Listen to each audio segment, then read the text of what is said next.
지금 이 순간 당신의 마음은 어디를 향하고 계십니까? 볕이 머무는 자리입니다. 청첩장이 자꾸만 두려워지신 적 있으십니까? 우편함을 열기 전 잠시 망설이게 되는 그 마음 말입니다. 부고 문자가 뜨면 슬픔보다 먼저 달력을 들춰보고 그달의 가계부를 떠올리며 한숨이 새어나오는 그런 날 말입니다.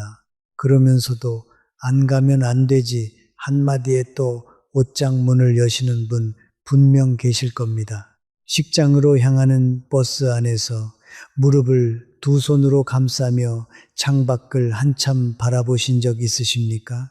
봉투 한 장 안에 든 5만 원이 이번 달 우리 집 반찬값이라는 생각이 스쳐 지나가 잠시 가슴이 묵직해지신 적 있으십니까? 그러나 또 다음 청첩장이 도착하면 우리는 같은 자리에 같은 표정으로 서 있습니다. 왜 그럴까요? 우리가 잘못 살아서일까요? 아닙니다. 그것이 오늘 함께 풀어볼 첫 매듭입니다. 어느 늦은 봄날 저녁이었습니다. 정약용이 강진의 다산초당에서 막 붓을 내려놓고 있을 때 마을의 한 노인이 마당으로 들어섰습니다. 손에는 빈 봉투 하나가 들려 있었습니다. 선생님, 제가 평생을 부지런히 살았습니다. 동네 혼사며 장례며 한 번도 빠진 적이 없습니다. 그런데 어찌된 일인지 정작 제 아들 혼사에 사람이 오지 않습니다. 봉투 20장을 돌렸는데 돌아온 것은 5장이었습니다. 제가 무엇을 잘못 살았습니까? 정약용은 한참을 침묵하다가 이렇게 답했다고 전해집니다. 어르신, 사람은 받은 봉투의 무게로 친구를 가리지 않습니다. 받지 못한 봉투에 대한 서운함으로 친구를 끊습니다. 어르신이 보낸 봉투는 어르신의 마음이었고 돌아오지 않은 봉투는 그들의 마음이었습니다. 그것은 어르신이 잘못 산 것이 아니라 사람을 잘못 보신 것입니다. 노인은 한참 동안 마당에 서서 그 자리에서 움직이지 못했다고 합니다. 200년이 지난 지금 이 무릎 앞에 우리도 서 있습니다. 여러분, 이런 적 있으신가요? 새벽 5시 반에 일어나 정장을 다리고 무릎에 파스를 붙이고 버스를 2번 갈아타며 식장에 도착하셨던 적이 있습니다. 도착해서 신부의 얼굴도 제대로 보지 못한 채 봉투만 전하고 뷔페 한쪽에 서서 식은 갈비탕 한 숟갈을 뜨다가 일어섰던 적이 있습니다. 집에 돌아와 양복을 벗으며 거울 속 자신의 모습을 한참 동안 들여다본 적이 있으신가요? 오늘 내가 누구를 위해 그 자리에 다녀왔는지 한참을 생각해도 답이 떠오르지 않았던 적이 있으신가요? 그날 저녁 끓여 먹는 라면 한 그릇이 평생 먹어본 그 어떤 끼니보다 쓰게 느껴진 적이 분명 한 번쯤은 있으실 겁니다. 오늘 제가 말씀드리고 싶은 것이 바로 이것입니다. 나이가 들수록 남들의 경조사에 함부로 가지 마라, 무조건 가지 말라는 뜻이 아닙니다. 가야 할 자리와 가지 않아도 될 자리를 구분할 줄 알아야 한다는 뜻입니다. 그것을 구분하지 못하면 반드시 후회하게 됩니다. 시간도 마음도 돈도 잃게 됩니다. 그리고 가장 아픈 것은 사람을 잃었다는 사실을 뒤늦게 깨닫게 된다는 것입니다. 그런데 한 가지 먼저 말씀드리고 싶은 것이 있습니다. 지금까지 그렇게 살아오신 것이 잘못이 아닙니다. 누구나 그 자리에서 그렇게 됩니다. 평생을 사람과 사람 사이에서 정성으로 살아오신 그 시간이 헛된 것도 아닙니다. 다만 이제는 그 따뜻함의 방향을 조금 바꿀 때가 되었을 뿐입니다. 평생을 남의 자리를 채우러 다니셨다면 이제는 당신의 자리를 채우실 차례입니다. 주변에서 흔히 볼 수 있는 이야기입니다.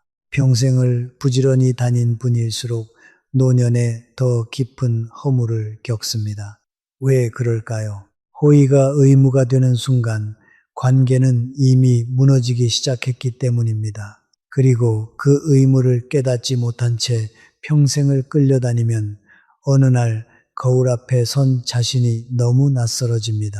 오늘 이 자리에서는 6가지 이야기를 함께 펼쳐보려 합니다. 앞부분에서는 왜 그렇게 부지런히 다녔던 사람일수록 더 크게 무너지는지, 그 마음의 저울이 어떻게 기울어지는지를 함께 살펴보겠습니다.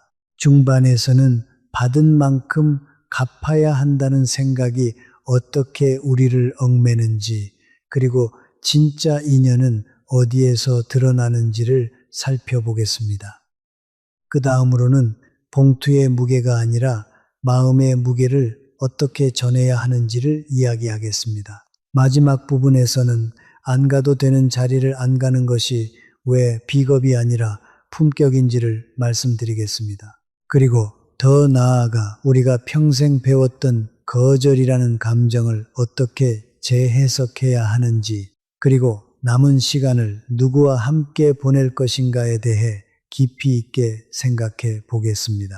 오늘 이야기를 끝까지 들으시면 다음에 청첩장이나 부고를 받았을 때 마음의 저울이 더 이상 흔들리지 않게 될 것입니다. 가야 할 곳과 가지 않아도 될 곳이 분명히 보이실 겁니다. 그럼 한 사람의 이야기부터 함께 들여다보겠습니다.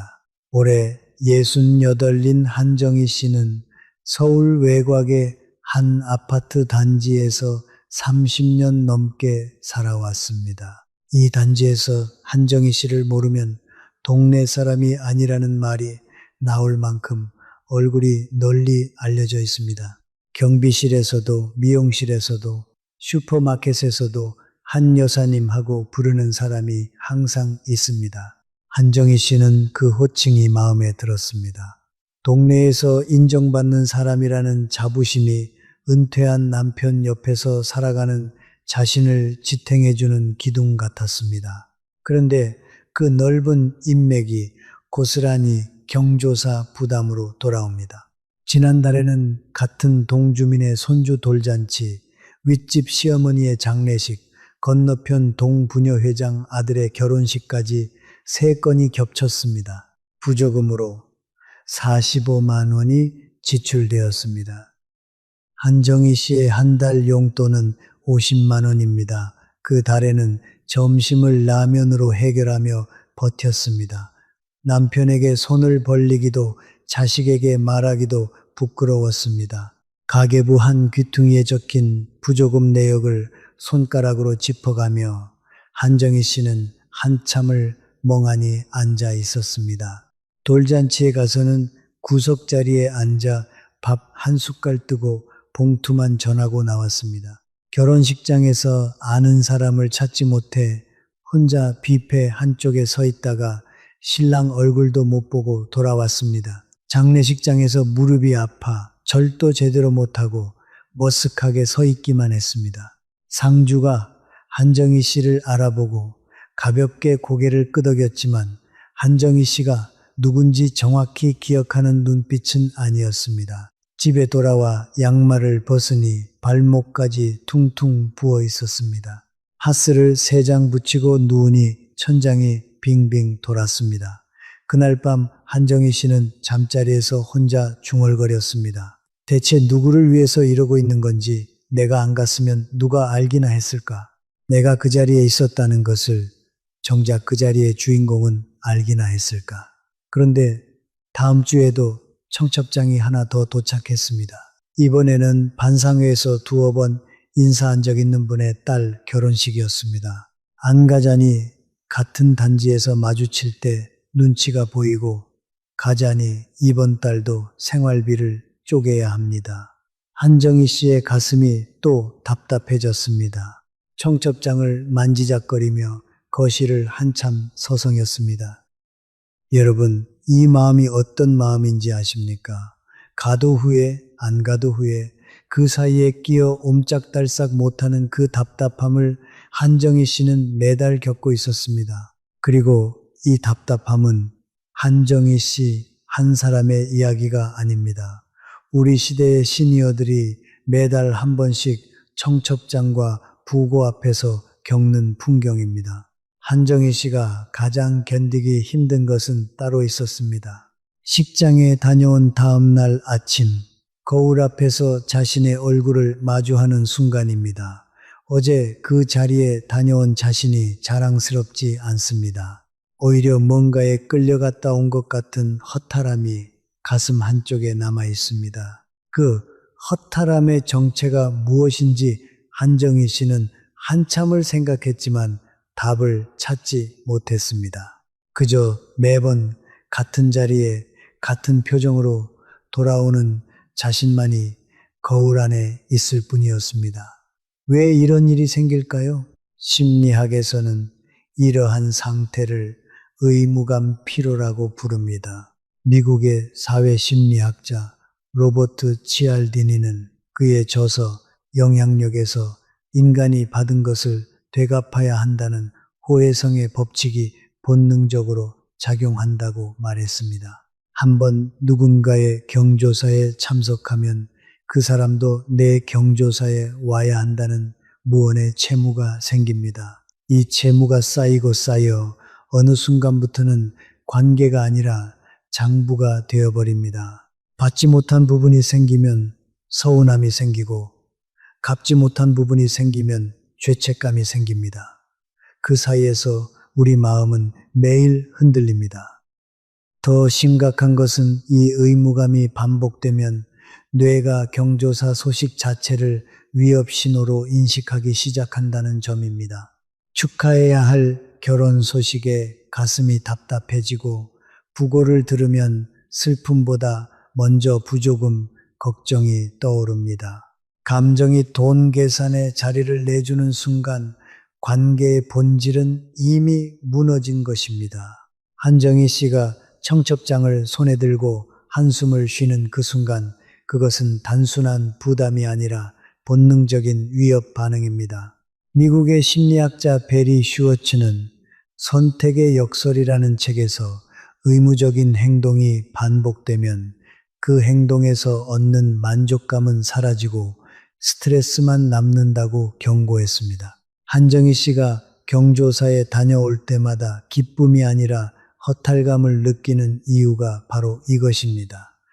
그리고 이 허탈감이 한정희 씨를 지치게 합니다. 몸이 아니라 마음을 지치게 합니다. 프랑스의 사회학자 피에르 부르디웨는 사회적 자본이라는 개념을 통해 인간관계도 투자와 회수의 구조를 가진다고 설명했습니다.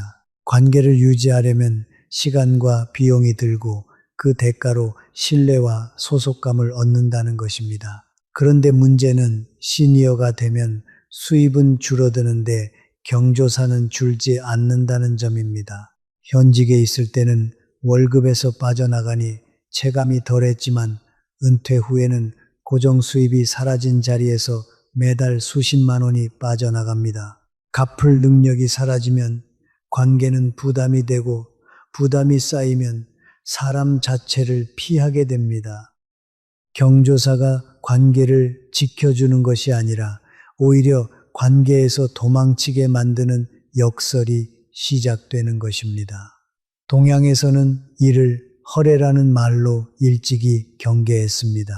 예기에는 예란 사치스러운 것보다 차라리 검소한 편이 낫다는 구절이 있습니다.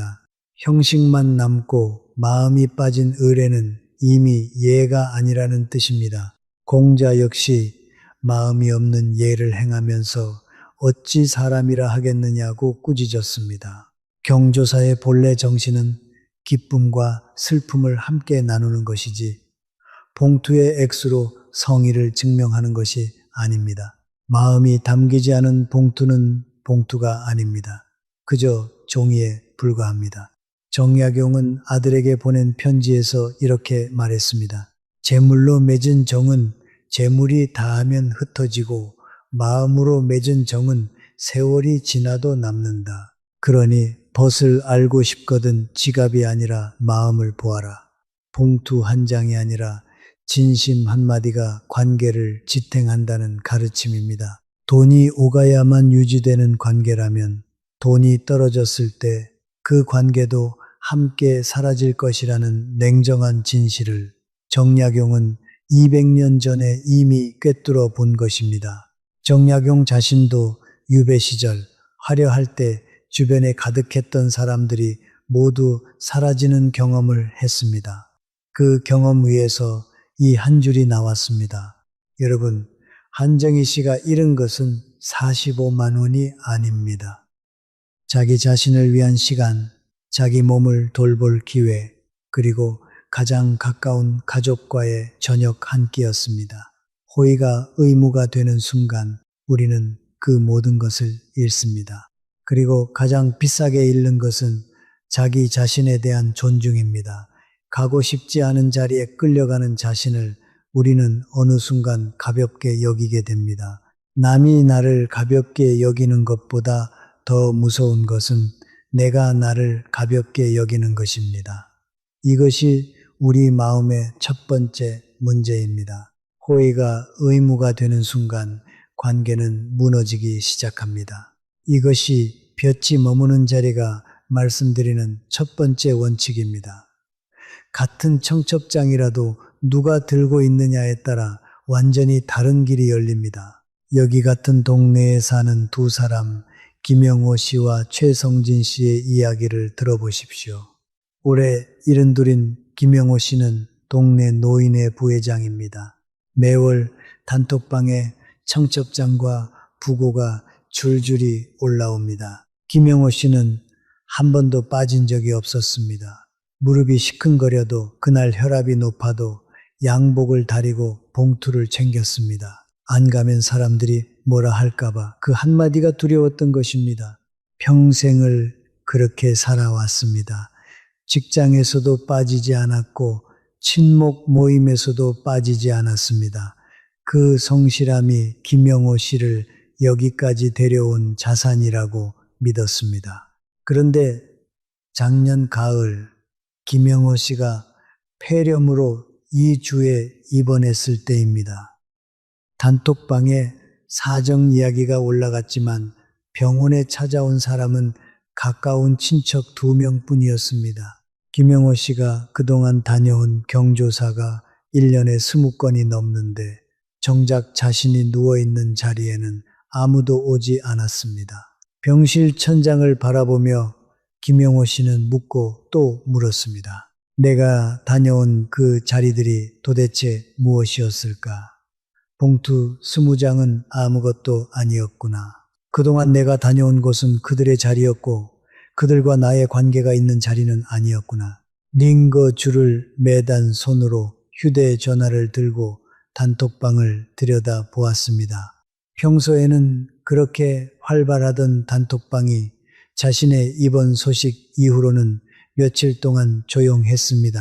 그제야 김용호 씨는 알았습니다. 자신이 그동안 단톡방에서 본 활발함은 자신을 위한 것이 아니라 모임을 위한 것이었다는 사실을 깨달았습니다. 자신은 그 모임의 부속품이었지 그 모임의 사람들과 친구는 아니었던 것입니다. 그날 밤 김영호 씨는 병실 침대에서 휴대전화로 지난 1년간 자신이 다녀온 경조사 목록을 천천히 떠올려 보았습니다. 결혼식 7건, 장례식 9건, 돌잔치 2건, 환갑잔치 3건, 부조금만 150만 원이 넘었습니다. 그런데 정작 그 자리들에서 자신과 마음을 나눈 사람이 떠오르지 않았습니다. 봉투를 건네고 식장 한쪽에서 식어가는 갈비탕을 떠놓고 사람들 틈에서 어색하게 인사를 나누다 돌아왔던 풍경뿐이었습니다. 그 풍경 속에 김영호 씨라는 사람의 자리는 어디에도 없었습니다. 퇴원 후 김영호 씨는 다시 단톡방의 부고에 봉투를 챙기고 있습니다. 거절하는 법을 모르기 때문입니다. 평생 그렇게 살아왔기 때문입니다. 다만 이제는 봉투를 챙기는 손이 무겁습니다. 예전에는 의무감이라도 있었지만 이제는 그것마저 사라지고 그저 습관만 남았습니다. 같은 단지 옆동에 사는 73 최성진 씨는 달랐습니다. 최성진 씨도 한때는 김영호 씨와 똑같았습니다. 모임마다 빠지지 않고 참석했으며 봉투도 두툼하게 준비했습니다. 그러던 어느 날 손녀가 큰 수술을 받게 되었습니다. 병원비가 만만치 않아 그달에 들어온 경조사 3건 중 2건은 도저히 참석할 수 없었습니다. 처음으로 최성진 씨는 거절을 했습니다. 미안하네. 이번엔 사정이 있어서 가지 못하네. 마음만 보내네. 이 한 문장을 적어 보내고 나서 최성진 씨는 사흘 동안 잠을 설쳤습니다. 사람들이 뭐라 할까? 다음 모임에서 따돌리지나 않을까? 무릎을 끌어안고 거실에 앉아 휴대전화 화면을 몇 번씩 들여다봤습니다. 그런데 다음 모임에 나가보니 아무 일도 없었습니다. 누구도 그 이야기를 꺼내지 않았습니다. 오히려 한 사람이 최성진 씨에게 다가와 조용히 말했습니다. 사실 나도 매번 부담이었는데 자네가 먼저 말해줘서 고맙네. 그 한마디가 최성진 씨를 풀어주었습니다. 평생 자신을 주참하던 보이지 않는 끈이 그 한마디에 풀렸습니다. 그날 이후 최성진 씨는 기준을 세웠습니다. 1년에 한 번이라도 따로 만나 차를 마시거나 식사를 하지 않은 사이라면 직접 가지 않고 마음은 전화나 송금으로 전합니다. 처음 한두 달은 마음이 불편했지만 석 달이 지나자 놀라운 변화가 생겼습니다. 비어있는 주말에 아내와 산책을 했고 오래 미뤄둔 건강검진을 받았으며 진짜 가까운 친구와 막걸리 한 잔을 나누는 시간이 생겼습니다. 손녀의 수술도 다행히 잘 끝나 손녀의 손을 잡고 동네 공원을 걸을 수 있게 되었습니다. 한 번도 가보지 못했던 동네 미술관에 아내와 함께 발걸음을 한 날, 아내가 최성진 씨의 팔짱을 끼며 이렇게 말했다고 합니다. 당신 이제야 사람 같아 보여요. 그 한마디에 최성진 씨는 가슴이 뜨거워졌습니다. 평생 자신이 사람으로 살지 못하고 있었구나. 자기 자리에 자기가 없었구나. 거절 한 번이 자신을 비로소 사람으로 돌려놓은 것입니다. 여러분, 두 사람의 차이가 무엇이었습니까? 그것은 인덕도 아니고 의리도 아닙니다. 자기 자신에게 한 번이라도 안 가도 된다고 말해본 적이 있느냐 없느냐의 차이입니다. 그 한 번의 거절이 평생을 바꿉니다. 심리학에서는 이러한 차이를 자기 결정감의 회복으로 설명합니다. 미국의 심리학자 에드워드 디시와 리처드 라이언은 자기 결정 이론에서 인간이 행복하려면 자율성, 유능감, 관계성이라는 3가지 욕구가 충족되어야 한다고 주장했습니다. 김영호 씨는 자율성을 잃은 사람입니다. 가고 싶어서가 아니라 가야 해서 갑니다. 그 결과 유능감이 사라지고 형식적인 만남이 반복되면서 진정한 관계가 약해집니다. 모든 것이 의무로 돌아가니 모든 것이 빈 껍데기가 됩니다. 반면 최성진 씨는 자율성을 회복했습니다. 스스로 판단하여 갈 자리와 안 갈 자리를 정하니 가지 않은 자리에 대한 죄책감이 줄어들고 간 자리에서의 만족감이 커졌습니다. 이것이 진정한 변화입니다. 인지심리학에서는 다른 이름을 사용합니다. 조명 효과라고 불립니다. 내가 빠진 것을 모두가 알아차렸을 거라는 착각인데 실제로 대부분의 사람들은 누가 왔는지 누가 안 왔는지 크게 신경 쓰지 않습니다. 내 불안이 만들어낸 관객은 현실에 존재하지 않는 허상인 경우가 대부분입니다. 장자는 이렇게 말했습니다. 군자의 사귐은 물처럼 담백하고 소인의 사귐은 단술처럼 달다.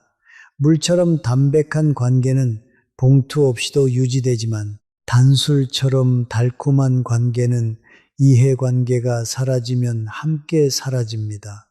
봉투가 끊긴다고 끊어지는 관계라면 그것은 처음부터 봉투로 이어져 있던 거래였지 관계가 아닙니다. 단술은 잠시 달지만 오래 두면 상합니다.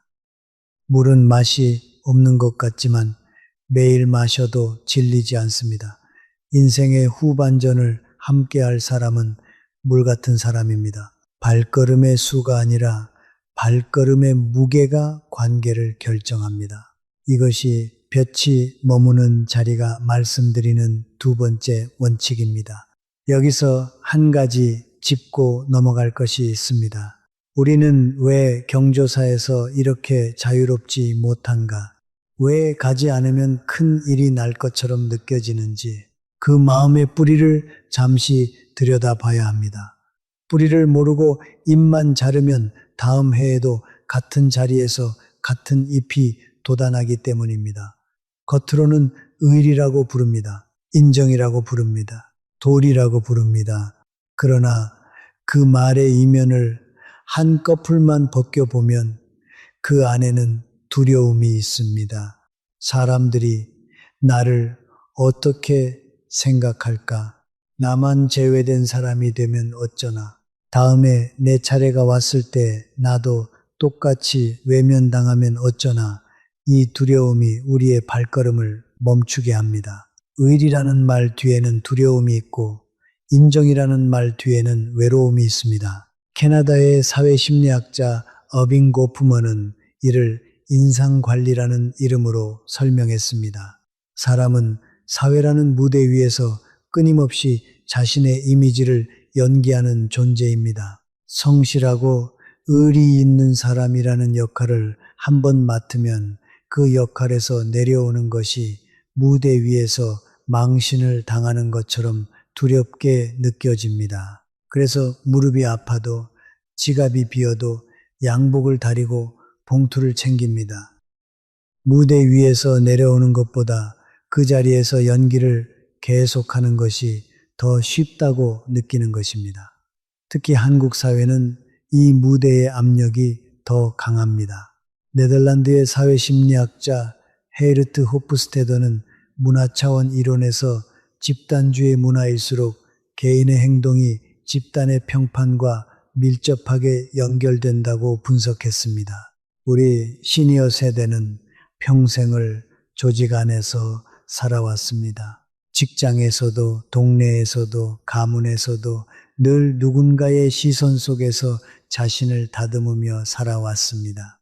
그 시선이 사라지는 것이 노년의 자유여야 하는데 오히려 그 시선이 무서워 더 무거운 봉투를 챙기게 됩니다. 시선이 보이지 않을수록 더 큰 시선을 의식하게 되는 역설이 발생합니다. 문제는 이 무대가 결코 끝나지 않는다는 것입니다. 한번 맡은 역할은 평생 따라다닙니다. 그리고 그 역할을 유지하기 위해 우리는 점점 더 무거운 짐을 지게 됩니다. 봉투는 점점 두꺼워지고 발걸음은 점점 무거워지며 그러면서도 무대에서 내려올 용기는 점점 더 줄어듭니다. 미국의 심리학자 레온 페스팅거는 인지 부조화 이론에서 이렇게 말했습니다. 자신의 행동과 마음이 어긋날 때 인간은 그 어긋남을 견디지 못해 행동을 합리화합니다. 가기 싫지만 가야 한다는 마음이 들면 그 마음을 견디지 못해 이건 의리니까 도리니까 하고 스스로를 설득합니다. 이 설득이 반복되면 진짜 감정은 점점 깊이 묻히고 의무의 벽은 점점 두꺼워집니다. 더 위험한 것은 이 벽이 스스로 쌓은 것이라 열쇠도 자기가 쥐고 있다는 사실을 잊어버린다는 점입니다. 호의가 의무가 되는 순간을 한번 떠올려 보십시오. 그 순간은 정확히 언제인가요? 처음에는 분명 마음에서 우러나온 발걸음이었습니다. 친한 친구의 결혼식과 가까운 친지의 부고. 그런데 어느 순간부터는 가야 해서 가는 발걸음이 되었습니다. 그 경계는 어디에 있습니까? 그 경계는 받은 만큼 갚아야 한다는 생각이 마음 한가운데 자리 잡는 순간입니다. 한 번 받았으니 한 번 갚아야 합니다. 그 사람이 와줬으니 나도 가야 한다. 이 생각이 시작되는 순간 호의는 거래가 되고 마음은 장부가 됩니다. 그리고 그 장부가 마음 한가운데 자리 잡으면 우리는 더 이상 호의로 사람을 만나지 못합니다. 만나는 모든 사람을 빚으로 만나게 됩니다. 노노에서 공자는 이익으로 사귀면 이익이 다했을 때 원수가 된다고 했습니다.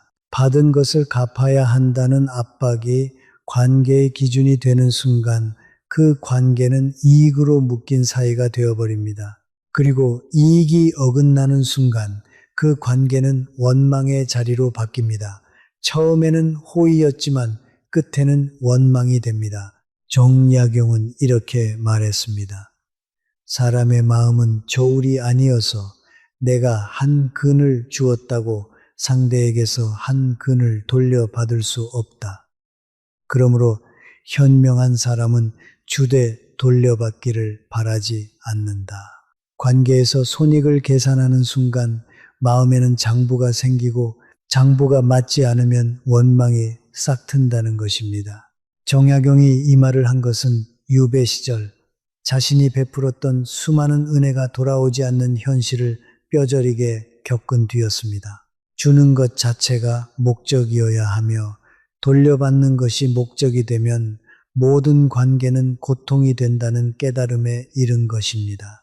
호의가 의무가 되는 순간 관계는 이미 무너지기 시작했습니다. 이 한 문장만 가슴에 새기셔도 오늘 영상은 헛되지 않습니다. 그리고 이 한 문장을 새기면 다음 청첩장 앞에서 우리의 마음이 달라질 것입니다. 받은 만큼 갚아야 한다는 그 무거운 짐을 비로소 내려놓을 수 있습니다. 저는 이것을 마음의 저울이라고 부릅니다. 우리 마음속에는 보이지 않는 저울이 하나씩 들어 있습니다. 그 저울 한쪽에는 받은 것이, 다른 한쪽에는 갚은 것이 올라갑니다. 한쪽이 무거우면 죄책감이 생기고 다른 쪽이 무거우면 서운함이 생깁니다. 그래서 우리는 평생 그 저울이 평형을 이루도록 애쓰며 살아갑니다. 그러나 이 저울이야말로 우리 마음을 가장 무겁게 하는 도구입니다. 저울이 흔들릴 때마다 우리 마음도 흔들립니다. 저울이 기울 때마다 우리의 잠도 설칩니다. 이 저울에서 내려오는 것, 그것이 노년의 자유입니다. 올해 69인 정기철 씨는 고등학교 동창회 총무를 15년째 맡고 있습니다. 졸업한 지 50년이 넘었지만 해마다 2번씩 동창회 모임이 열리고 그때마다 정기철 씨가 장소를 잡고 연락을 돌립니다. 동창들 사이에서 기철이 없으면 모임이 안 굴러간다는 말을 들을 때마다 정기철 씨는 어깨가 펴졌습니다. 은퇴 후에 이런 역할이 있어 다행이라고 생각했습니다. 명함이 사라진 자리에 총무라는 이름이 들어와 자신을 받쳐주는 느낌이었습니다. 문제는 총무 자리가 경조사 연락까지 떠맡게 되면서부터 시작되었습니다. 동창 누군가의 부모님 부고가 뜨면 정기철 씨가 단톡방에 올리고 부조금을 모으고 전달합니다.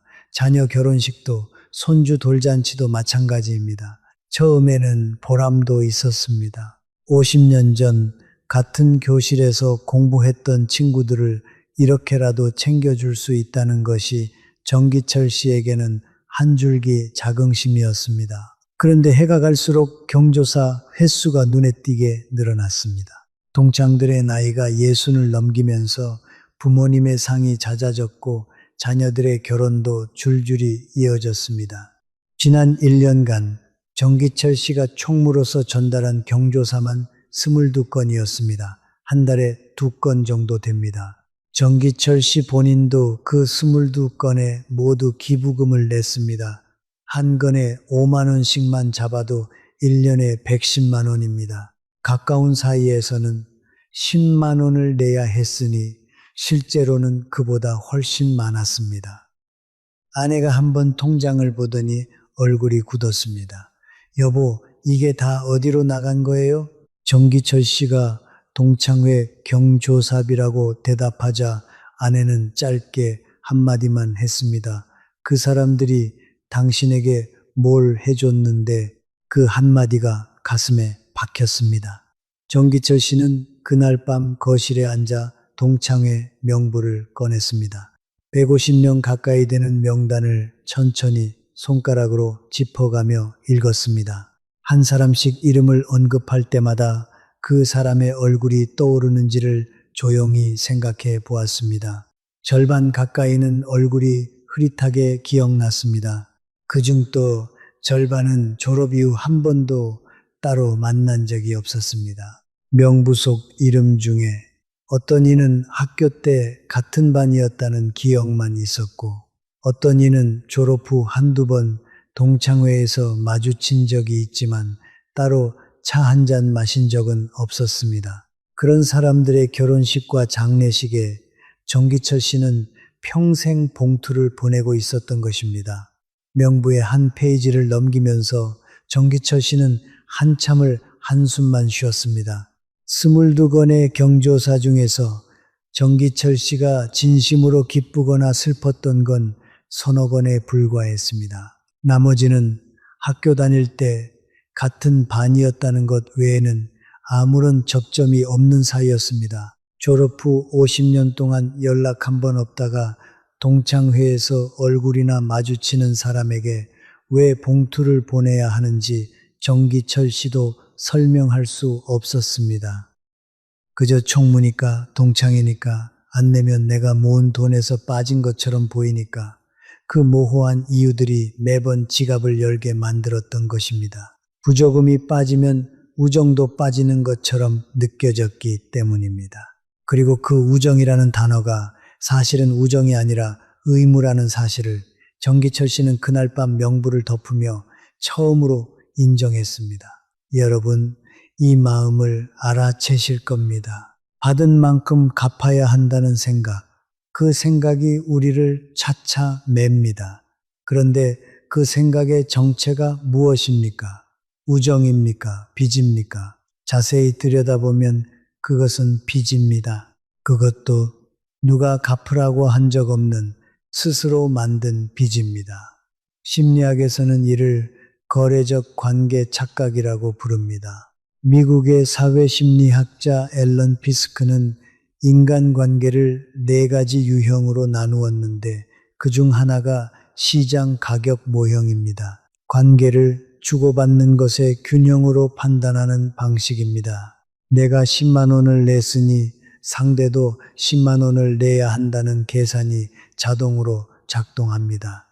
이 계산이 한 번 시작되면 우리는 모든 관계를 숫자로 보게 됩니다. 문제는 진정한 우정이 이 모델로는 작동하지 않는다는 것입니다. 진정으로 가까운 사이에서는 누가 얼마를 지불했는지 따지지 않습니다. 따지기 시작하면 관계가 어색해집니다.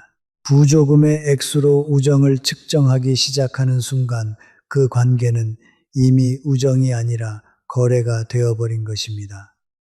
그리고 거래가 된 관계는 다음 거래에서 어긋나는 순간 서운함과 원망으로 끝납니다. 독일의 심리학자 에리히 프롬은 소유냐 존재냐라는 책에서 이렇게 말했습니다. 사랑과 우정은 소유할 수 있는 것이 아니라 경험하는 것이다. 돈으로 관계를 확인하려는 시도는 관계를 소유하려는 욕망에서 비롯되며 소유하려 할수록 진짜 관계는 멀어진다는 것입니다. 부조장부에 이름이 올라간다고 해서 우정이 확인되는 것이 아닙니다. 오히려 장부로 확인해야만 안심이 되는 관계라면 그것은 처음부터 우정이 아니었을 가능성이 큽니다. 프랑스의 사회학자 마르셀 모스는 증여론에서 선물에는 반드시 되갚아야 한다는 보이지 않는 의무가 따른다고 했습니다. 부조금도 마찬가지입니다. 문서로 남기지는 않지만 부조장부라는 형태로 정확히 기록됩니다. 누가 얼마를 냈는지 세세히 적힌 그 장부는 우정의 기록이 아니라 채권과 채무의 대장이라 할 수 있습니다. 갚지 못하면 빚진 사람이 되고 갚으면 또 새로운 빚이 생기는 끝없는 순환 속에서 사람 사이의 온기는 사라지고 숫자만 남습니다. 장자는 군자의 사귐을 물에 비유했습니다. 물은 맛이 없어 보이지만 매일 마셔도 질리지 않습니다. 반대로 단술은 처음에는 달지만 오래 두면 상합니다. 부조금으로 유지되는 관계가 단술이라면 마음으로 이어진 관계는 물과 같습니다. 시간이 지나도 변하지 않습니다. 그리고 정작 인생에 가뭄이 왔을 때 우리를 적셔주는 것은 물입니다. 단술은 그 자리에 없습니다. 정약용은 이렇게 적었습니다. 벗을 알고자 하거든 지갑이 아니라 마음을 보라. 부조금 봉투를 건네는 손이 아니라 아플 때 전화 한 통을 거는 손이 진짜 벗이다. 정약용은 유배 시절 자신이 베풀었던 수많은 은혜가 돌아오지 않는 현실을 직접 겪었습니다. 화려할 때 주변을 가득 채우던 사람들은 사라졌지만 초라한 유배지까지 안부를 전해온 몇 사람이 진짜 벗이었습니다. 이 세 번째 원칙을 깨닫는 순간 우리는 비로소 받은 만큼 갚아야 한다는 생각의 본질이 우정이 아니라 채무의식이라는 것을 알게 됩니다. 그것을 우정으로 착각하는 순간 우리는 평생을 채무자로 살게 됩니다. 그리고 채무자로 사는 인생에는 자유가 없습니다. 그렇다면 이 셋째 마음의 저울에서 벗어나려면 어떻게 해야 할까요? 5가지를 권해드립니다.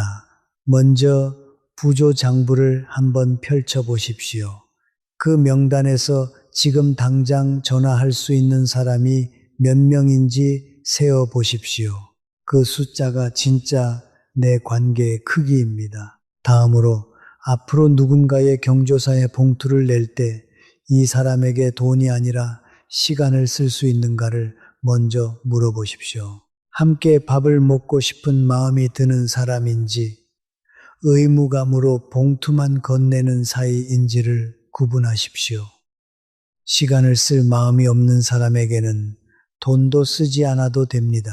세 번째는 동창회 같은 단체 경조사 연락이 왔을 때 모두에게 같은 액수를 내야 한다는 생각을 버리십시오. 가까운 사람에게는 마음을 더하고 먼 사람에게는 축하 문자 한 줄이면 충분합니다. 네 번째로 부조금을 내지 않았다고 해서 관계가 끝나는지 한번 지켜보세요. 진정한 관계는 봉투 하나로 끊어지지 않습니다. 만약 끊어진다면 그것은 처음부터 봉투로만 연결된 관계입니다. 마지막으로 부조금 대신 진심이 담긴 행동 하나를 해보세요. 아픈 친구에게 과일 한 상자를 보내거나 외로운 친구에게 산책을 제안하는 것이 봉투 10장보다 더 오래 기억에 남습니다. 부조금은 우정의 증거가 아닙니다. 부조금이 끊겨도 남는 사람이 진짜 벗입니다. 이것이 볕이 머무는 자리가 말씀드리는 세 번째 원칙입니다. 그런데 이제 한 가지 더 생각해 봐야 할 것이 있습니다. 봉투에 얼마를 넣느냐로 마음의 크기를 증명하려 하신 적이 있으십니까? 여기 두 분의 이야기를 들어보십시오. 같은 시기에 같은 친지의 경조사에 다녀온 두 분의 이야기입니다. 그러나 그 결과는 완전히 달랐습니다. 올해 67인 박미정 씨는 인천에 살고 있습니다. 형편이 넉넉한 편은 아니지만 경조사 봉투만큼은 무리해서라도 두툼하게 채웠습니다. 적어도 돈으로는 흉이 잡히지 말아야지. 그것이 박미정 씨의 신조였습니다. 친정 조카의 결혼식에는 다른 가족들보다 2배 가까이 넣은 봉투를 들고 갔습니다. 식장에서 신부 어머니가 박미정 씨의 손을 잡고 활짝 웃었습니다. 언니, 너무 많이 주셨어요. 그 한마디를 듣는 순간만큼은 박미정 씨도 뿌듯함을 느꼈습니다. 봉투의 두께는 자신의 정성의 두께라고 믿었습니다. 그런데 2해가 지나 박미정 씨의 남편이 갑작스럽게 입원하게 되었습니다. 큰 수술을 앞두고 있어 가족들 모두 마음을 졸이고 있던 때입니다. 박미정 씨는 그동안 봉투를 두툼하게 챙겼던 친지들이 한 번씩은 병문안을 와줄 것이라 믿었습니다. 그러나 일주일이 지나도 2주가 지나도 병실 문을 두드린 사람은 손에 꼽을 정도였습니다. 박미정 씨의 조카 어머니도 2배로 봉투를 채워줬지만 전화 한 통 외에는 오지 않았습니다. 언니, 힘드시겠어요? 그 한 줄의 문자가 전부였습니다. 박미정 씨는 병실 한쪽 보조 의자에 앉아 휴대전화를 한참 동안 들여다봤습니다. 부조 장부에 적었던 이름들이 하나하나 떠올랐습니다. 누구에게 얼마를 주었는지, 어떤 자리에 무릎을 끌고 갔는지 모두 떠올랐습니다. 그리고 그 이름들 중에 지금 자신 옆에 있는 사람이 한 명도 없다는 사실이 떠올랐습니다. 그날 박미정 씨는 처음으로 깨달았습니다. 자신이 그동안 관계에 진심을 다한 것이 아니라 돈으로 관계가 있다는 착각을 하고 있었다는 것을. 두툼한 봉투는 마음의 깊이가 아니었습니다. 그것은 마음의 불안을 가리는 가림막이었던 것입니다. 그 가림막이 한번 벗겨지자 그 안쪽에 있던 자신의 모습이 너무 초라했습니다. 평생 자신이 쌓아왔다고 믿었던 관계가 사실은 봉투 위에 쌓은 모래성이었다는 것을 알았습니다. 수술 다음 날 남편이 마취에서 깨어나 박미정 씨의 손을 찾았습니다. 박미정 씨는 남편의 손을 꼭 잡고 한참을 울었습니다. 평생 친지의 봉투를 챙기느라 정작 남편과 마주 앉아 차 한 잔 마신 시간이 얼마나 되었던가. 평생 다른 사람의 자식 결혼식을 챙기느라 정작 자신의 아이와 손주에게 따로 시간을 내준 적이 얼마나 되었던가. 박미정 씨는 그날 결심했습니다. 이제 봉투는 형편에 맞게만 하겠다고, 대신 남은 시간은 가장 가까운 사람과 보내겠다고. 같은 무렵 대구에 사시는 65세 최영숙 씨는 다른 방식으로 봉투를 건네고 있었습니다. 최영숙 씨는 무리해서 큰 금액을 넣지 않는 대신 봉투 뒷면에 짧은 손편지를 적습니다.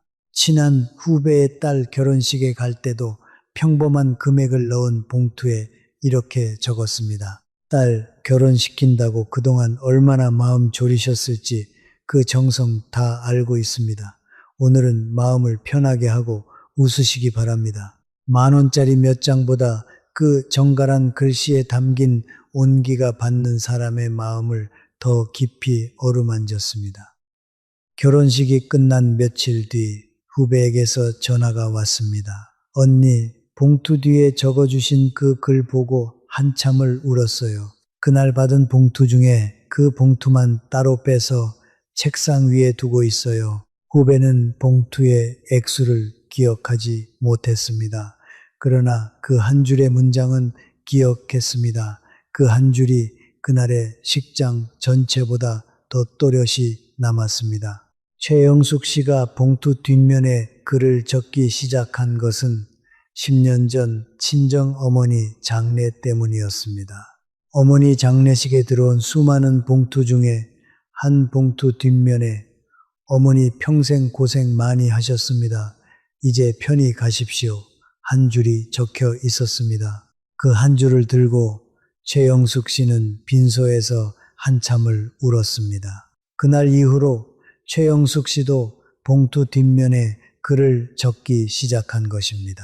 받은 마음을 갚고 싶었기 때문입니다. 그렇게 10년이 지나는 동안 최영숙 씨의 봉투는 친지들 사이에서 조용히 소문이 났습니다. 영숙 언니가 보낸 봉투는 꼭 뒤를 봐야 한다는 말이 떠돌게 된 것입니다. 여러분, 같은 경조사 봉투인데 왜 이렇게 다른 결과가 나왔을까요? 그 차이는 봉투에 담긴 돈의 무게가 아닙니다.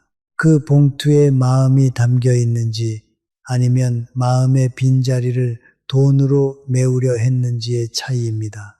돈으로 마음을 사려 할수록 마음은 더욱 멀어집니다. 마음을 보낼수록 마음은 더 가까워집니다. 이 단순한 진실을 우리는 봉투 앞에서 자꾸 잊어버립니다. 심리학에서는 이를 보상적 소비라고 부릅니다. 사람이 관계에서 자신감이 부족할 때 그 빈자리를 물질로 채우려 한다는 분석입니다. 봉투를 두툼하게 채우는 행위 자체가 내가 이만큼 했으니 나를 인정해달라는 무언의 호소가 됩니다. 그러나 받는 쪽은 그 호소를 본능적으로 알아챕니다. 그 봉투에서 부담을 느낍니다. 부담은 결코 우정을 키우지 않습니다. 미국의 심리학자 다니엘 카너먼은 생각에 관한 생각이라는 책에서 인간이 의사결정을 할 때 두 가지 시스템이 작동한다고 말했습니다. 빠르게 자동으로 작동하는 시스템 1과 천천히 따져보는 시스템 2입니다. 봉투에 두툼한 돈을 넣는 행위는 시스템 1에 해당합니다. 안 가면 욕먹을까봐, 적게 넣으면 흉볼까봐 라는 본능적인 두려움이 먼저 작동하는 것입니다. 시스템 1을 작동시키면, 즉 천천히 따져보면 답은 이미 명확합니다. 봉투의 액수와 관계의 깊이는 비례하지 않습니다. 목민심서에서 정약용은 이렇게 적었습니다. 남에게 베풀 때 상대방이 보답하기 어렵지 않을 정도로 하는 것이 예의다. 물질로 환심을 사려 하면 상대는 고마움보다 부담을 먼저 배우게 되며 돈이 앞서기 시작하면 관계는 서서히 거래로 바뀐다. 봉투가 두꺼울수록 받는 이의 어깨가 무거워집니다. 그 부담이 쌓이면 자연스럽게 그 사람을 피하게 됩니다. 정성이라고 생각했던 것이 관계를 끊는 가위가 되어버린 것입니다. 노자는 큰 소리는 들리지 않고 큰 형상은 모습이 없다고 말했습니다. 진짜 정성은 두툼한 봉투에 있지 않습니다. 받는 사람이 부담스럽지 않을 만큼 가벼우면서도 마음만은 가장 무겁게 닿는 것. 그것이 진짜 정성입니다. 가장 큰 정성은 형식에 갇히지 않습니다. 봉투에 담기지 않고 글자에 담깁니다. 눈빛에 담기고 손길에 담깁니다. 봉투의 두께가 마음의 깊이를 말해주지 않습니다. 오히려 두툼할수록 마음은 얇아질 수 있습니다. 자신감이 없을수록 봉투는 두꺼워지고 자신감이 있을수록 봉투는 적당해집니다. 적당한 봉투에 진심 한 줄, 그것이 진짜 어른의 봉투입니다. 이것이 볕이 머무는 자리가 말씀드리는 네 번째 원칙입니다. 그렇다면 마음을 제대로 전하려면 어떻게 해야 할까요? 5가지를 추천합니다. 가장 먼저 봉투를 준비할 때 액수보다 한 줄의 마음을 먼저 생각해 보십시오. 이 사람에게 진정으로 하고 싶은 말은 무엇인가? 그 한 줄이 떠오르지 않는다면 그 자리에는 가지 않아도 됩니다. 다음으로 봉투 뒷면에 짧은 글을 적어 보십시오. 오래도록 기쁘시길 바랍니다. 그동안 얼마나 마음 졸이셨을지 이 한 줄이 10만 원짜리 봉투보다 깊이 닿습니다. 세 번째는 액수의 기준을 내 형편에 맞추세요. 무리한 봉투는 노후의 불안만 키울 뿐 관계를 발전시키지 못합니다. 네 번째로 봉투를 건넨 후 며칠이 지난 뒤 짧은 안부 문자를 한번 보내세요. 결혼식 다음 날, 장례식 일주일 뒤, 그 한 통의 안부가 봉투의 100배를 합니다. 마지막으로 봉투가 마음을 증명한다는 생각을 내려놓으십시오. 마음은 봉투가 아니라 시간으로 증명됩니다. 봉투의 두께가 아니라 마음의 두께입니다. 이제 마지막 이야기를 함께 나누고 싶습니다. 올해 66인 신은경 씨는 동네 성당의 레지오 단원으로 20년 넘게 활동해 왔습니다. 매주 수요일 모임에 빠지지 않았고 봉사활동에도 가장 먼저 손을 들었습니다. 레지오 단원이 15명인데 20년이 넘다 보니 단원들의 경조사는 물론 단원 가족들의 경조사까지 챙기는 것이 당연한 분위기가 되어 있었습니다. 신은경 씨는 안 된다는 말을 입에 담기 어려운 사람이었습니다. 누군가 부탁하면 거절의 말이 목구멍까지 올라와도 입 밖으로 나오지 않았습니다. 싫다는 말을 하면 상대방이 상처받을 것 같고 그 상처가 관계를 망가뜨릴 것 같았기 때문입니다. 그래서 모든 경조사에 참석했습니다. 단원의 시아버지 칠순잔치에도, 단원의 남편 환갑에도, 심지어 단원의 친정조카 결혼식에도 갔습니다. 그러다 작년 가을 신은경 씨의 몸과 마음이 동시에 한계에 부딪혔습니다. 한 달에 경조사가 네 건이 겹친 달이었습니다. 부조금으로 30만 원이 나갔고 주말마다 식장을 돌아다니느라 체력이 바닥났습니다. 네 번째 경조사를 다녀온 날 저녁, 신은경 씨는 거실 소파에 앉아 한참을 울었습니다. 왜 나는 안 된다는 말 한마디를 못하는 것일까? 왜 내 몸이 이렇게 무거운데도 나는 또 옷장문을 여는 것일까? 그 울음 끝에 신은경 씨는 자신이 평생 거절을 죄로 배우며 살아왔다는 사실을 깨달았습니다. 그날 이후 신은경 씨는 큰 결심을 했습니다. 다음 모임에서 조심스럽게 입을 열었습니다.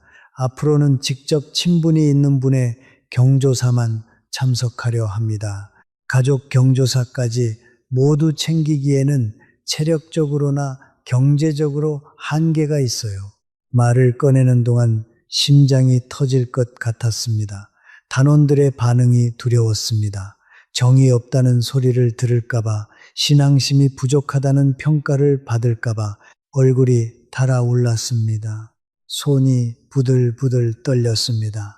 그런데 뜻밖의 일이 발생했습니다. 단원 중 3명이 먼저 이야기를 시작했습니다. 사실 저도 부담이 많이 컸어요. 먼저 말씀해 주셔서 감사해요. 저도 앞으로 그렇게 하고 싶어요. 신은경 씨의 거절이 다른 사람들의 솔직함을 끌어낸 것입니다. 한 사람의 용기가 다른 사람들의 마음을 열게 한 것입니다. 그 이후로 레지오 모임의 경조사 문화가 조금씩 변화했습니다.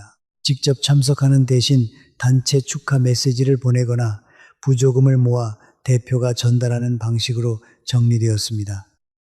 놀라운 것은 관계가 무너지기는커녕 모임의 분위기가 더 편안해졌다는 것입니다. 서로에게 부담을 주지 않으니 수요일 모임에 나오는 발걸음이 가벼워졌고 모임에서 나누는 이야기도 한결 진솔해졌습니다. 이전에는 누가 어느 경조사에 갔는지 가지 않았는지를 은근히 신경 쓰는 분위기였다면 이제는 그 자리에서 서로의 안부와 신앙을 이야기하는 시간이 더 길어졌습니다. 몇 달 뒤 한 단원이 신은경 씨에게 조용히 말했습니다. 권사님, 그날 권사님 말씀 듣고 우리 집 분위기도 달라졌어요. 남편이랑 같이 다닐 경조사를 정리하고 나니 주말마다 둘이서 시간을 보낼 수 있게 됐어요.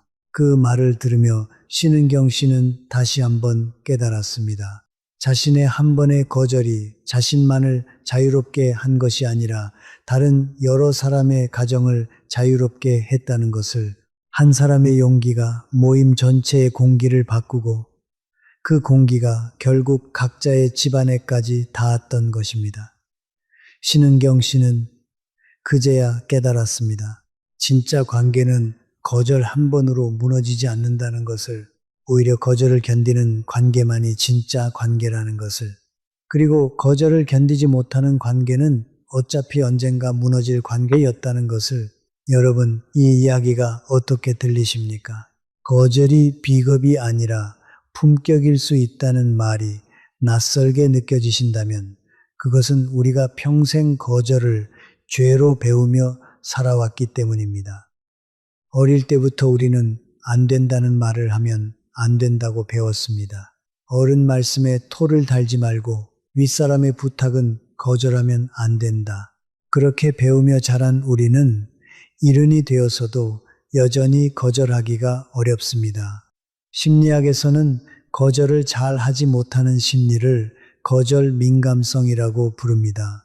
미국의 심리학자 제럴딘 다우니는 거절 민감성이 높은 사람일수록 상대방의 반응을 지나치게 부정적으로 예측한다고 말했습니다. 안 된다고 하면 상대가 화를 낼 것이다. 나를 싫어할 것이다. 관계가 끝날 것이다. 이런 예측은 대부분 현실과 다릅니다. 신은경 씨가 거절한 뒤 실제로 일어난 일은 오히려 공감과 동조였습니다. 거절에 대한 두려움은 실제 거절의 결과보다 항상 과장되어 있습니다. 캐나다의 심리학자 바네사 본스의 연구에 따르면 사람들은 자신의 거절이 상대에게 미치는 영향을 실제보다 2배 이상 크게 예측합니다. 내가 안 간다고 해서 상대가 크게 상처받을 것 같지만 현실에서 상대는 그러시구나 하고 넘어가는 경우가 훨씬 많습니다. 우리가 두려워하는 그 거대한 비난은 사실 우리 마음속에서만 거대한 것입니다. 또한 사회학자 엘리자베스 노엘 노이만은 침묵의 나선이라는 이론에서 다수가 침묵하면 소수의 목소리가 집단의 규범이 된다고 했습니다. 레지오 모임에서 아무도 부담스럽다고 말하지 않으니 모든 경조사에 참석하는 것이 당연한 규범이 되어 있었던 것입니다. 그런데 신은경 씨 한 명이 솔직하게 말하자 침묵하던 3명이 동시에 입을 열었습니다. 한 사람의 용기가 침묵의 나선을 끄는 것입니다. 맹자는 이렇게 말했습니다. 의롭지 않은 일에 순종하는 것은 비굴함이지 예의가 아니다. 내 형편이 허락하지 않는데 억지로 따르는 것은 예의가 아니라 자기를 속이는 것입니다. 빈 그릇으로는 남에게 밥을 퍼줄 수 없는 것처럼 지친 몸과 마음으로는 진짜 위로를 건넬 수 없습니다. 자기를 속이며 다닌 자리에서 우리는 진짜 위로를 줄 수 없고 진짜 위로를 받지도 못합니다. 정약용은 이렇게 적었습니다. 참된 관계는 거절에도 흔들리지 않고 거짓 관계는 승낙 속에서도 금이 간다. 안 된다는 말에 무너지는 정이라면 처음부터 정이 아니었던 것이다. 거절 한마디에 깨지는 관계라면 아무리 오래 유지해봐야 언젠가는 깨질 관계입니다. 오히려 거절이라는 시험을 통과한 관계야말로 진정으로 믿을 수 있는 관계입니다. 여러분, 거절은 관계를 끊는 가위가 아닙니다. 거절은 관계의 진짜 모습을 비추는 거울입니다. 그 거울 앞에 섰을 때 흩어지는 관계라면 흩어지는 것이 맞습니다. 그 거울 앞에서도 흔들리지 않는 관계가 진짜입니다. 그리고 인생 후반전에 우리가 함께할 사람은 그 거울 앞에서도 흔들리지 않는 사람입니다.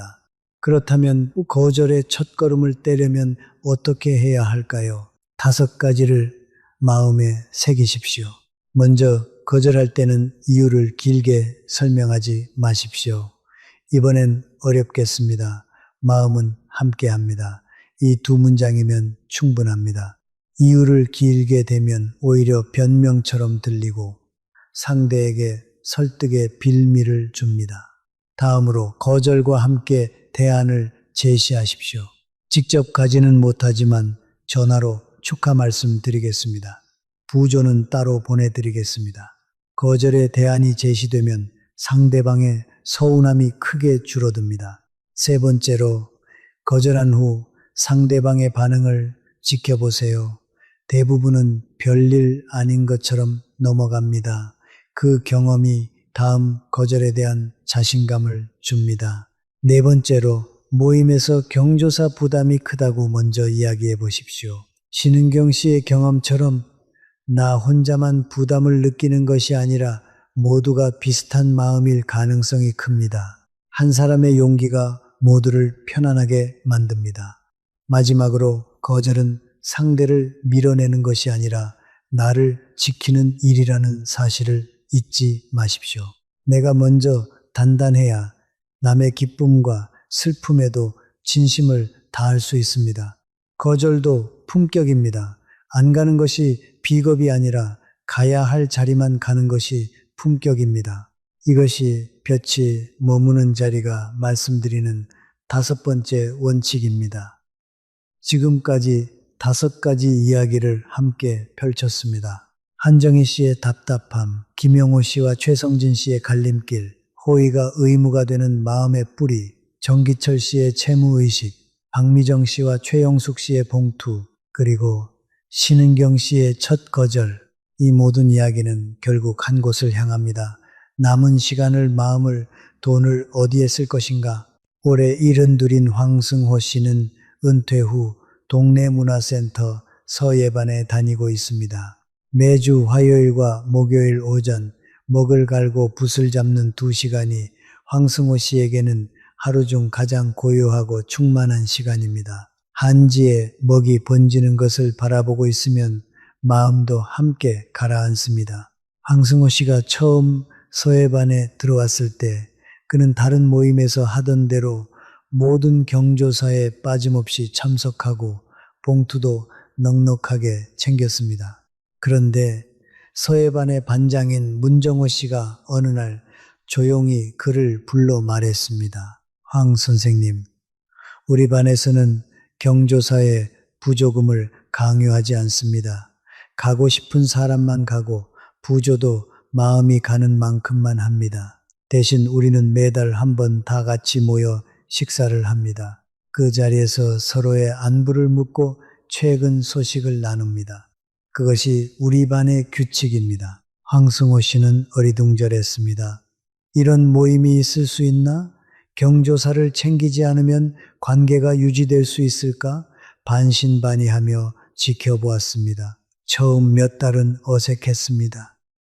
평생 봉투로 관계를 확인해 온 사람에게 봉투가 빠진 관계는 빈자리처럼 느껴졌습니다. 그런데 3년이 지난 지금 황승호 씨에게 서예반은 그 어떤 모임보다도 편안하고 깊은 자리가 되었습니다.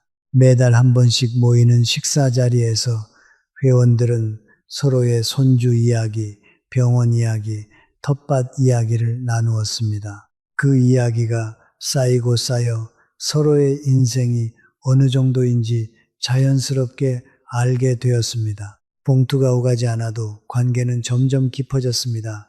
지난해 황승호 씨가 전립선 수술을 받고 한 달간 서예반에 나오지 못했을 때 회원 4명이 번갈아 가며 집에 찾아와 죽을 끓여주고 빨래를 해주었습니다. 부조금 한 푼 오간 적 없는 사이인데 아픈 몸을 직접 돌봐준 것입니다. 봉투가 아니라 손이 먼저 온 것이었습니다. 황승호 씨는 그때 한참을 울었습니다. 수십 년간 경조사를 다니며 쓴 수천만 원의 부조금으로도 한 번도 느끼지 못했던 그 따스함을 봉투 없는 모임에서 받은 것입니다. 그날 황승호 씨는 깨달았습니다. 관계의 깊이는 봉투의 두께가 아니라 마음의 두께로 결정된다는 것을, 그리고 남은 시간은 그 마음의 두께가 있는 사람에게 써야 한다는 것을. 회복기 동안 황승호 씨는 매일 한 가지를 적었습니다. 오늘 누가 나에게 마음을 써 주었는가? 그 이름들을 노트에 적어보니 평생 자신이 봉투를 보냈던 명단과는 완전히 다른 이름들이 그 자리에 있었습니다. 명단에는 없는 사람들이 마음에는 있었고, 명단에 있는 사람들 중에는 마음에 없는 이름이 더 많았습니다. 황승호 씨는 그 노트를 들고 다시 한참을 생각했습니다. 그동안 내가 관계라고 믿었던 것의 절반 이상은 사실 관계가 아니라 의무였구나.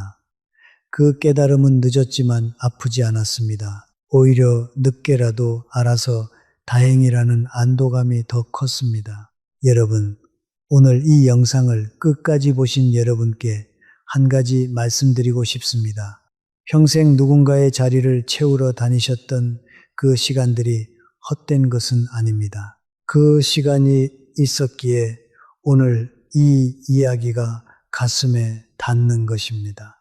그동안 다리가 아파도 봉투를 챙기시고, 지갑이 비어도 옷장 문을 여시고, 사람들의 눈치를 살피며 모임마다 자리를 채워오신 그 마음을 저는 감히 헤아려 봅니다. 그것은 못나서가 아니었습니다. 그것은 당신이 누구보다 따뜻한 사람이었기 때문이었습니다. 차가운 사람은 그렇게 할 수 없습니다. 매번 봉투를 챙기는 일도, 식장으로 무거운 발걸음을 옮기는 일도 따뜻한 사람만이 할 수 있습니다. 다만 이제는 그 따뜻함의 방향을 바꿀 때가 되었습니다. 평생을 남을 위해 살아오셨다면 이제는 자신을 위해 살아갈 차례입니다. 평생을 남의 자리에 가셨다면 이제는 당신의 자리를 만들어갈 차례입니다. 평생을 남의 기쁨과 슬픔에 함께 하셨다면 이제는 당신의 기쁨과 슬픔을 함께 해줄 사람을 선택할 차례입니다. 정약용은 강진에서 보낸 편지의 마지막에 이렇게 적었습니다. 인생의 저녁에는 많은 등불이 필요하지 않다. 하나의 등불이라도 밝고 따뜻하면 방 안 가득 빛이 차는 법이다. 수십 개의 희미한 관계보다 하나의 따뜻한 관계가 남은 인생을 더 환하게 비춥니다. 정약용 자신도 유배지에서 모든 화려한 관계를 잃고 나서야 진짜 자기 자리를 찾을 수 있었습니다.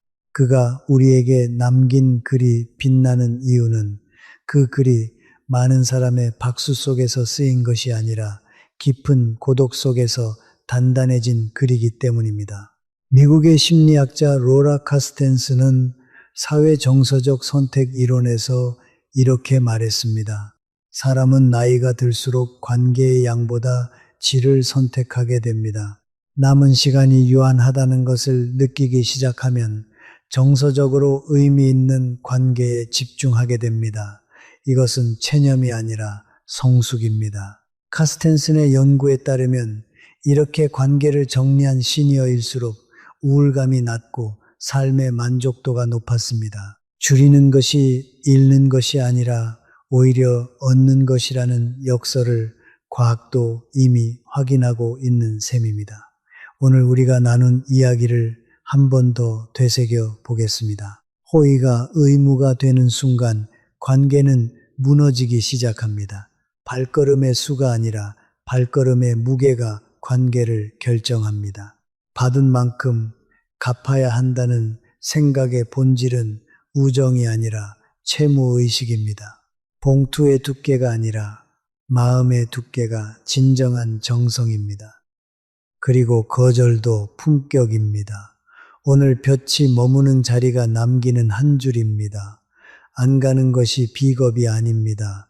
가야 할 자리만 가는 것이 품격입니다. 이것이 볕이 머무는 자리가 말씀드리는 관계의 원칙입니다.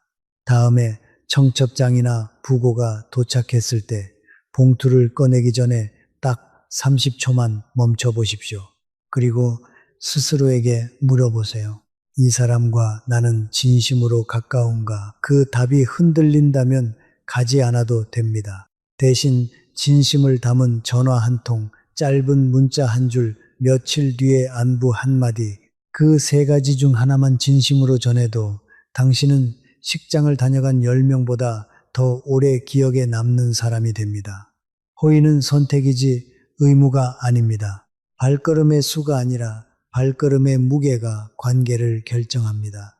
그리고 거절도 품격입니다. 이 세 가지를 마음에 새기면 다음 경조사 소식 앞에서 마음의 저울이 더 이상 흔들리지 않을 것입니다. 그리고 비로소 당신의 남은 시간을 당신이 정말 아끼는 사람에게 쓸 수 있게 됩니다. 그것이 진정한 어른의 삶이고 진정한 어른의 관계입니다. 오늘 이야기 중 가장 마음에 와 닿는 부분이 있었다면 댓글로 그 한 줄을 남겨주세요. 당신의 한 줄이 또 다른 누군가의 마음에 닿을 수 있습니다. 누군가가 자신의 우편함을 열기 두려워하는 그 마음에 당신의 한 줄이 작은 위로가 될 수 있습니다. 당신은 평생 따뜻하게 살아오셨습니다. 누군가의 결혼식을 빛내주셨고 누군가의 슬픔 옆에 묵묵히 서 계셨습니다. 그 시간을 폄하하지 마십시오. 그 시간이 있었기에 오늘 당신이 이 자리에 계시는 것입니다. 다만 이제는 그 따뜻함의 일부를 자기 자신에게도 나눠 주십시오. 가장 가까운 사람에게도 흘려 주십시오. 그것이 인생 후반전을 가장 밝게 보내는 방법입니다. 내가 나에게 따뜻한 사람이 될 때 비로소 남에게도 진정으로 따뜻한 사람이 될 수 있습니다. 오늘의 이야기가 당신의 내일 한 걸음의 햇빛이 되기를 바랍니다. 햇살이 머무는 꽃이었습니다.